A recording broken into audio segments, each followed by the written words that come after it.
170 है तेरे पास nuclear weapons, हाँ 170 न्यूक्लियर बॉम्ब्स है तेरे पास, आर्सेनल जो है उनमें से ज्यादातर सब किलोटन है। सब किलोटन मतलब 1.5 पौए 2 पौए के बॉम्ब।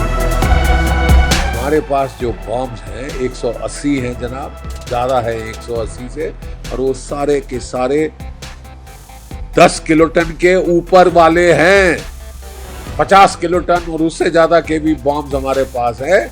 अगर न्यूक्लियर युद्ध हुआ, एक चीज गिठान बांध ले मुल्ला मुनीर, एक चीज गिठान बांध ले, पाकिस्तान नहीं बचेगा। आर्मी चीफ आसिम मुनीर के बयान को आप किस तरह से देखते हैं? आसिम मुनीर साहब सटिया गए, आसिम मुनीर पगला गया। ठीक है साहब, जो मार पड़ी है ऑपरेशन सिंदूर में उसको वो छुपा के नाटक कर रहे हैं। ठीक है, अच्छी तरह छुपा के नाटक कर रहे हैं। एक चीज जो ऑपरेशन सिंदूर के बाद के बारे में बहुत ज्यादा दुनिया नहीं समझ पाई है, वो पता क्या है? भारत ने 3rd न्यूक्लियर एज शुरू की है। 2 मॉडरेटली आर्म्ड न्यूक्लियर पावर्स अगर आपस में भिड़े, शरेआम लड़ाई हो, तो क्या रिजल्ट है ऑपरेशन सिंदूर का? हमारी इंटीग्रेटेड एयर डिफेंस की वजह से उसके मिसाइल, न्यूक्लियर आर्म्ड मिसाइल और नॉर्मल मिसाइल नहीं आ सकते भारत पे। 100%। 3 फायर किए थे, 3 के 3 गिरा दिए। कोई 1200 के करीब ड्रोन फायर किए थे, 90% मार गिराए। ठीक है साहब, हमारी जो न्यूक्लियर जो अम्ब्रेला है, जो air defence, integrated air defence umbrella है, वो तकरीबन लीक प्रूफ है।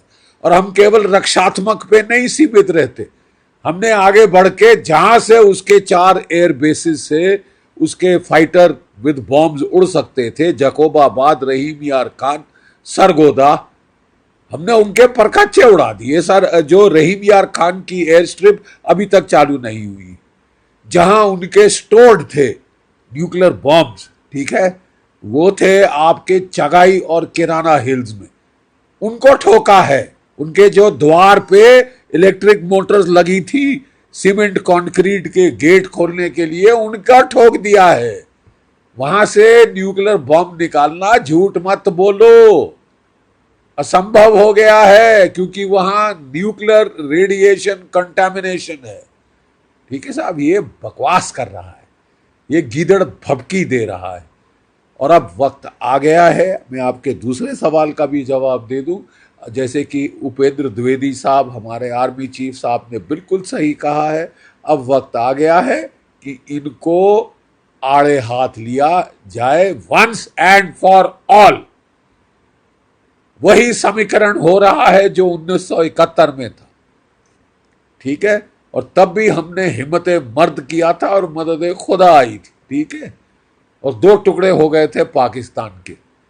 ये तो एक सर में दर्द है, एक माइग्रेन है इंटरनेशनल, इसको अब खत्म खलास करना होगा। ठीक है साहब, अब टाइम आ गया है कि जो हमारा लिमिटेड वॉर की तरफ आउटलुक है, उसमें केवल 2 रिस्ट्रिक्शंस रह जानी चाहिए कि न्यूक्लियर वॉर, न्यूक्लियर वेपन, हम हथियार इस्तेमाल नहीं होने देंगे और हम पूरा लड़ेंगे, पुरजोर लड़ेंगे। लिमिटेड वॉर जो होगी will be limited only in time and non use of nuclear weapons. ठीक है साहब, ये वक्त आ गया है। आसिम मुनीर अपने सर पे बुला रहे हैं। जब सियार की मौत आती है तो वो शहर की तरफ भागता है। ये समझता है इसको, जैसे कि पाकिस्तान ने सोचा था 1971 में इसको अमेरिका बचा लेगा, चीन बचा लेगा। ना अमेरिका बचा पाया, ना चीन। ठीक है साहब, ना अमेरिका बचा पाया, ना चीन। ये आदमी, ये शख्स अपनी पर्सनल एम्बिशन के लिए, इसने फील्ड मार्शल बनने के लिए, जो एयरफोर्स का चीफ था पाकिस्तान का, इससे सीनियर था, उस पर सीनियरिटी पाने के लिए इसने दुम मरोड़ी है शहबाज शरीफ की कि बना दो मेरे को फील्ड मार्शल, क्योंकि साहब फील्ड मार्शल की रैंक में जाके मैं डोनाल्ड ट्रंप से मिल सकता हूं। डोनाल्ड ट्रंप ने शहबाज शरीफ को नहीं बुलाया, इसको बुलाया है। कैसी सरकार है ये साहब कि जिसका जो मुलाजिम है उसको बुलाता है पाकिस्तान का फील्ड मार्शल को बुलाता है डोनाल्ड ट्रंप, उनके प्रधानमंत्री को नहीं बुलाता, उनके प्रेसिडेंट को नहीं बुलाता, क्योंकि वो मुखौटे हैं। इसने साबित किया है, इसने बेइज्जती की है अपनी सरकार की। ये व्यक्तिगत इसने करने के लिए ऑपरेशन सिंदूर चलवाया को इसने शुरू कराया था, ठीक है, अपने लाभ के लिए। ये कितने लोगों को मरवा देना चाहता है, और अब कह रहा है कि मैं आधी दुनिया खत्म कर दूंगा। अबे आधी दुनिया खत्म, 170 है तेरे पास न्यूक्लियर वेपन्स, हाँ 170 न्यूक्लियर बॉम्ब्स है तेरे पास, आर्सेनल जो है उनमें से ज्यादातर सब किलोटन है। सब किलोटन मतलब 1.5 पौए 2 पौए के बॉम्ब, जो कि आप जो थे आपने इस्तेमाल रखे थे कि साहब अगर भारत जो है कोल्ड स्टार्ट करे, टैंकों से हमला करे, तो मैं टैंकों पे चला के थोड़ा रोकने की कोशिश करूँ।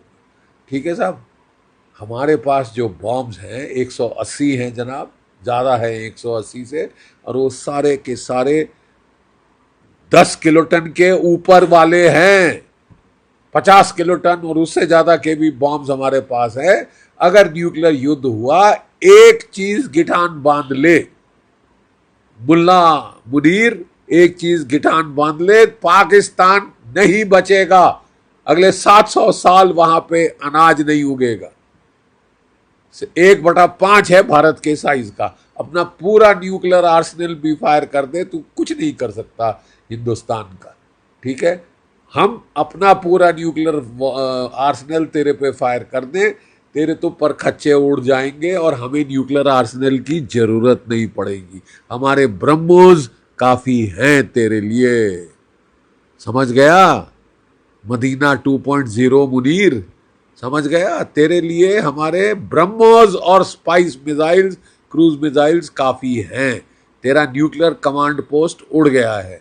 डोनाल्ड ट्रंप साहब को मर्चें इतनी लग रही हैं क्योंकि उन्होंने जो पैसा लगाया था नूर खान के अंडरग्राउंड कमांड पोस्ट पे, उसके परखच्चे उड़ गए। जो कि उन्होंने ड्रोन कमांड पोस्ट मुरीद के एयरबेस में बनाया था, उसके परखच्चे उड़ गए। इनके जो कोई 8 से ज्यादा तो F-16 फाइटर जमीन पे ध्वस्त हो गए। इनके जैसे हमारे एयर चीफ साहब ने साफ बता दिया है, 5 जेट फाइटर नॉकआउट किए हैं हमारे S-400 ने, और एक बड़ा जहाज या तो AEW या एलिंट एयरक्राफ्ट, ये 300 किलोमीटर की ज्यादा रेंज पे ठोक दिया। तू बात क्या कर रहा है? तू ये मुंह मसूर की दाल, तू बच गया है, नहीं तो तेरे पे आया था अगला ब्रह्मोस। ठीक है, मरियम कमांड पोस्ट में घुस के बच रहा था, फैमिली को अमेरिका भेज दिया था। तू अमेरिका में घर बनवा ले, वहीं पे रह, वही वो भी तेरे लिए शायद सेफ नहीं होगा। आसिम मुनीर, मुल्ला मुनीर, ये इंसान ने, अब जो इंसान ने अपनी व्यक्तिगत प्रमोशन के लिए लोगों को मरवाने के लिए ये आतुर हो गया है, ये दुनिया में न्यूक्लियर वॉर चलाना चाहता है, तो साहब आप जो है, आपको तुम्हारी इच्छा पूर्ण होगी, लेकिन इसको अब जो है ऐसे डेंजरस न्यूक्लियर टेररिस्ट को खत्म करना अब बहुत जरूरी है।